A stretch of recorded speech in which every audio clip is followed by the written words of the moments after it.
Good day, I'm Stephen McHugh, and this is your JIS News for Wednesday, October 3.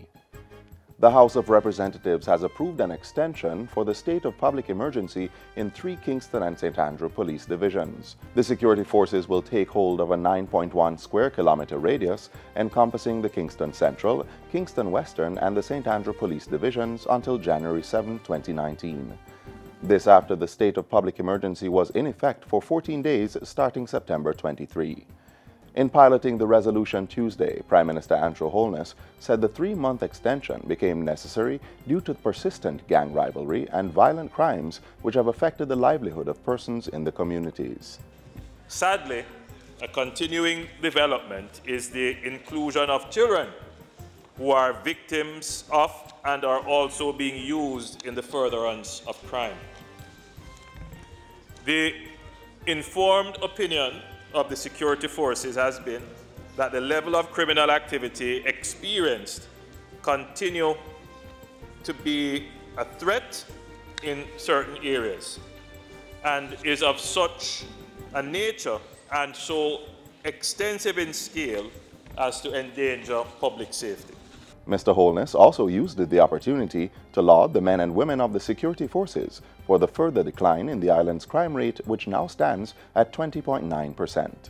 The first stage of the National Architectural Design Competition for the development of the new Houses of Parliament complex is near completion. The 5 submissions selected for the second stage and a public exhibition of entries for the project is scheduled for the second week of October 2018. As for the wider government Oval project, government is currently engaged in a feasibility study which will consider viable options for financing and implementation. Prime Minister Andrew Holness gave those updates during Tuesday's question and answer segment in Parliament. He also debunked assertions that the master plan for the project includes the demolition of nearly all buildings in the area. The master plan does not propose the demolition of virtually all buildings around the National Heroes Park, including the existing Ministries of Finance, Education and Labour and most of Almontown. In fact, the master plan proposes the redevelopment of the entire area around the park. Plans are also in place to conduct public consultations. A memorandum of understanding was signed in March last year for consultancy works to develop the government Oval project. Still in Parliament Tuesday, the House approved the first supplementary estimate for the 2018-2019 fiscal year. This will allow the government to spend an additional $17.42 billion.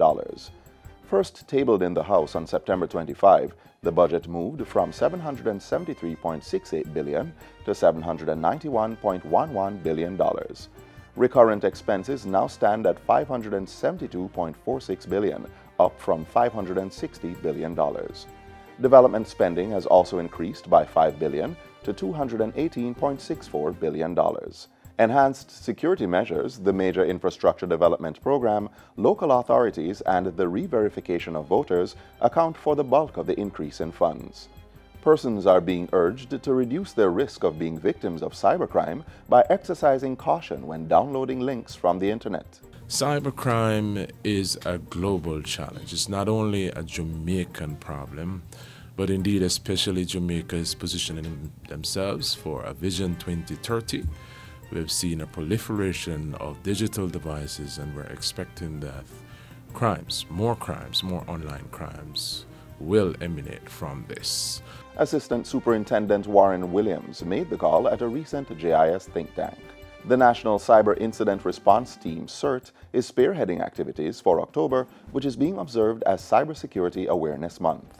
2 cyber roadshows, training of government agencies, a school tour, as well as a jingle competition and social media campaigns are planned.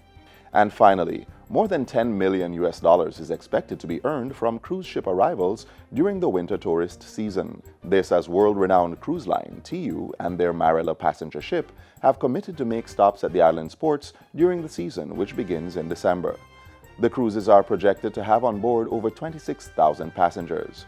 Portfolio Minister Edmund Bartlett made the announcement of the cruise line bookings following his recent visit to London, England for Jamaica travel market.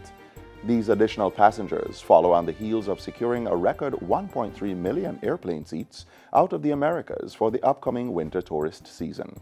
And that's it for JIS News Today. I'm Stephen McHugh. Thanks for watching.